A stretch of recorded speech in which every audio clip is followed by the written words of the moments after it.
In this video, we are going to talk about 10 best places to visit in Europe. So, before starting, please like this video and subscribe to the channel for future updates. Number 10. El Hierro, the Canary Islands. The lesser-known Canary Islands are taking center stage, shrugging off the archipelago's unjustified reputation as a package holiday destination. The network of black, white, and buttergold beaches that make up the sun-baked Spanish chain off the Atlantic coast of Africa are surrounded by lush banana plantations and laurel forests, among other breathtaking landscapes. But the smaller, more unique places are challenging Tenerife and crowded Gran Canaria for the title of must-visit Canary Island. Number 9. Helsinki, Finland. Helsinki has a steely-eyed focus in spades, despite its stunning architecture and excellent waterfront dining options. The city invested more than €99 million in its cultural sector in 2018, expanding its already robust selection of museums, concert halls, and galleries. A really world-class cultural metropolis is the outcome, one that is equally as fascinating as Copenhagen and Stockholm, full of genre-defying design hotspots, and surrounded by Baltic archipelagos that leave a satisfyingly salty taste in the air. Number 8. Chania, Crete, Greece. While Chania is wonderfully lovely with its harbor with Ottoman influences and spaghetti bowl of cobblestone streets, its cuisine is really something special. This city on the northwest coast of the Greek island has a discerning but rapidly developing scene that is pulling in discerning palates, offering everything from straightforward seaside cafes to excellent Cretan fine dining. Number 7. Timișoara, Romania. Due to its opulent Habsburg secessionist architecture and circular city center, this city in western Romania is frequently called Little Vienna. The point is really that it isn't as glitzily sophisticated as the Austrian capital. Timișoara doesn't feel like a tourist trap, not even in its opulent center, which was the first location in Europe to get electric streetlights. Additionally, this university town shares a strong air of youthful optimism with other Romanian cities like Cluj-Napoca and Sibiu. Many of the city's institutions have a homey feel to them, such the bric-a-brac pub Scart Loch Ledger, which is run by an artist collective and has an overgrown garden, an adjacent theater, and a basement housing a museum of communist consumerism. Number 6. Salento, Italy. We'll be traveling all the way to the tip of Italy's heel for a true getaway. Salento offers a rough, cut version of the best of Italy, from the almost Caribbean west coast to the plunging cliffs, from Brindisi down to southernmost Santa Maria di Lucca via the Baroque fantasy of Lecce, all gargoyles and limestone columns. It is frequently referred to as the country's answer to Cornwall, on its own hot frequency. Number 5. Skane, Sweden. Due in great part to the amount of attention that is directed across the Resund Bridge from Malmö to Copenhagen, Sweden's most southern county rarely receives the coverage it merits.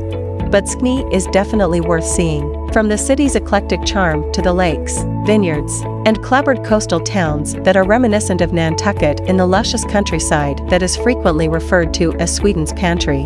Many of the qualities that have helped Copenhagen and Amsterdam get to the top of lists of the most livable cities apply to Malmö as well. However, it continues to be more diverse than the defiantly stylish Danish city over the river, particularly in areas like Malmingen, a hip, diverse neighborhood known to locals as Falafel City. Number 4. Dubrovnik and around, Croatia. There has always been a certain enchantment to this limestone citadel on the Adriatic, even though Dubrovnik may be a little overwhelmed with Game of Thrones fans. And what's frequently overlooked is how fantastic of a place it is to begin a real adventure. With the impending opening of a biophilic modernist hotel from Janu, Aman's new younger sibling brand, Montenegro, which is located to the south and past the tranquil harbor villages of the Dubrovnik Riviera. To the north, Mostar, a stunning Bosnian town with fairy-lit millhouse cafes and Ottoman stone bridges, is reachable in less than 3 hours. Mostar is close to the Kravas waterfalls, which have a turquoise swimmable lagoon encircled by Niagara-like falls. Number 3. Bad Gastein, Austria. An artistic ex-Berlin crowd has been drawn to Bad Gastein's faded pastel grand dames and revamped public buildings. Bad Gastein is an Austrian Belle Epoque ski and mineral spa town, 90 minutes by train from Salzburg. The newly refurbished Hotel Excelsior, where Freud once performed in person psychosexual research, and the clean-lined Miramonte Design Hotel, a former bank built in the 1950s that has become a gathering place for artists who attend the yearly Sommer.Frisch.Kunst Summer Festival, serve as symbols of the transformation. The 70-room Komodo, a renovation of a 1960s health resort, opened earlier this year with a jaw-dropping mid-century design by Berlin-based designer Piotr Wisniewski and architect Barbara Elward, who also created the exquisite Mamula Island in Kotor, Montenegro. Number 2. Mallorca, Spain. The summer in Mallorca is always a huge one, and this year, the needle will be heading west, towards the rough Tramontana Mountains, with the opening of 3 major hotels in quite inaccessible areas. Sunnet, a palace filled with art on a 17th-century estate in the foothills of the Tramontana, will be unveiled this spring by the same group responsible for the renowned Finca Courtesan in Andalusia.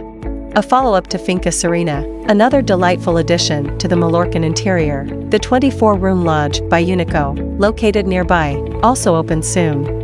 It is a cool 24-suite renovated finca with an infinity-edge pool on a 157-hectare farm scattered with carob and antique olive trees.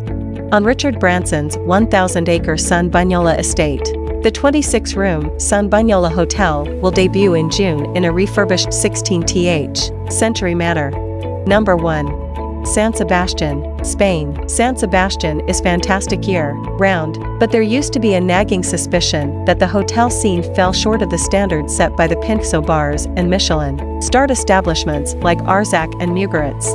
This has changed recently, however, with the addition of new properties like Villa Saro, a historic summer residence on the outskirts of town, built by the acclaimed architects behind Mallorca's Sant Francesc and Conferrita, and Villa Favorita, a chic 23-room townhouse extension of the venerable Hotel de Londres that overlooks La Concha Beach.